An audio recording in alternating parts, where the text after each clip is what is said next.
So then I realized, yeah, this fear of missing out is not really a real thing. I'm not missing out on anything. My life is still happening.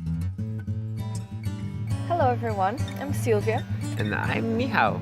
and today we're going to be talking to you about FOMO, or fear of missing out, and how we deal with it when it surfaces for us in our lives.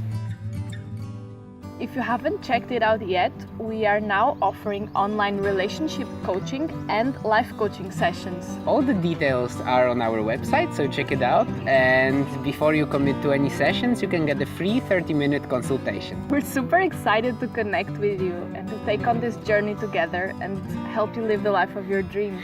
There are moments in our lives, both as individuals and couple, that FOMO hits us harder than before. So, for example, now we are in Kopanjan, and it's a place that's not only beautiful, but the community here is just the most vibrant and amazing. So there's plenty of events and festivals and things happening all the time. Yeah, there's yoga, there's tantra, there's rebirth, there is all kind of conscious and spiritual events. There's amazing vegan restaurants and raw vegan food and fruitarian meetups and everything that we really feel aligned with. However, since we have been staying here for the last month, we have been really feeling like spending time doing our own thing and, meditating and swimming and reading and connecting with each other and working on our business. And we have been feeling like dedicating this energy much more inwardly rather than to other people and the world outside us. And because of all that, we were often thinking, are we taking the full advantage of this amazing space? Are we not wasting opportunities to learn things that really resonate with us and connect with those beautiful, amazing people that we feel really connected to? This fear of missing out can surface in so many different areas in our lives. In food, for example, since we eat a mostly raw vegan diet and we see cooked food so delicious and amazing all the time around us, or with events or with people or with places, you probably felt it yourself, like a party that you really felt like going to, or that big promotion on a shop that you love that only lasts for a certain amount of time.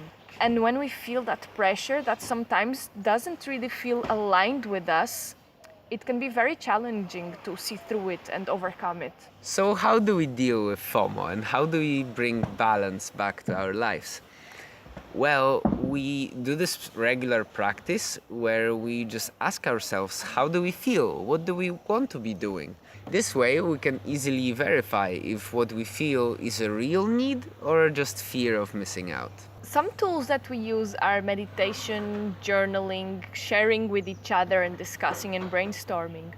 And whenever we feel this pressure and this anxiety kicking in, we try to ask ourselves, why is it that I'm feeling pressure to do this? And beneath that, how do I really feel? Another thing we do is keep in mind the goals that we set for ourselves, and they can be either for our individual life or for our relationship or for our business. And we know that fulfilling those goals, reaching them, will make us very happy. So it's easy for us to check if this thing that we want to do, does it contribute towards achieving this goal and bringing this happiness to our life? So for example, sometimes we might see an event on Facebook for, a super appealing, amazing meditation retreat that will happen only once this year and that we really feel drawn towards going to it. However, if we feel like we are in this super cool wave of productivity and producing a lot of amazing content for Honeyboom, we need to make a choice. And that's when we ask ourselves, what wave am I currently surfing on? What really brings me joy lately? And yeah, for the past month, it's Honeyboom that is bringing us a lot of joy and being productive and staying in that space of focus. So that's what we have been choosing. We have also learned a lot from our own past experiences with fear of missing out. So, for example, I had this experience of stopping to use Facebook for a year, and when I was telling that to my friends and people, they were all asking, but how will you stay in touch with all your pals, and how will you get to know about things happening, and how are you gonna handle this? But in fact, it was very easy. I still was close with people that I want to stay close with. I still connected with them very profoundly, and I didn't really feel like I'm missing on anything. I was going to events that I wanted to go. Everything was perfect. So then I realized, yeah, this fear of missing out is not really a real thing. I'm not missing out on anything. My life is still happening. It continues to go on. Doesn't matter if I'm on Facebook or not. That was just one example, but we had quite a few of that in the past, and now it's becoming easier to identify what is FOMO and what is a real need.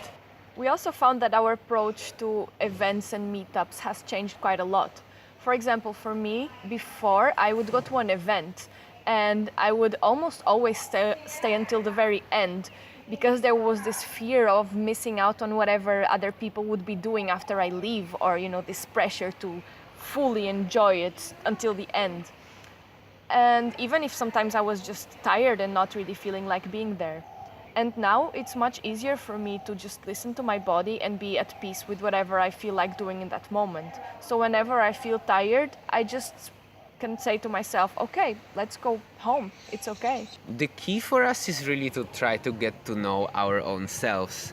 Because when we know ourselves, we can be in alignment with what is really inside of us, use our hearts as a compass, and really go to this destination where you want to be going. Making decisions based on what we really want to do, being aligned with ourselves, is just so much more pleasurable and such an easier process. Based on our experience, dealing with FOMO is just really down to tuning in with what is really going on inside ourselves. Usually there are two voices when this fear surfaces. One is what we really feel and what is really going on with us, and and the most authentic part of ourselves, with our feelings and our needs. And the other one is usually this voice that comes from these unintegrated parts of ourselves that tell us what we should do for some reason, so that they can see their needs fulfilled. And what we really do is to listen to both of them and to try to act according to the first one. The world will not stop moving because you will not go to certain event or you will miss on some opportunity. But your world will get so much better if you will be in tune with yourself and align with what you want to be doing. Just respect yourself, respect the flow of your own emotions, and enjoy the present moment wherever you are. Thank you so much for watching this video, and we know that it can be really hard, to deal with that fear of missing out on something, but it's really possible, and it's not that difficult. It's just a matter of aligning and realigning again, and it gets better and gets easier. And we wish you a splendid and highly pleasurable day. Keep fulfilling your dreams, and we'll see you in the next video. See you later.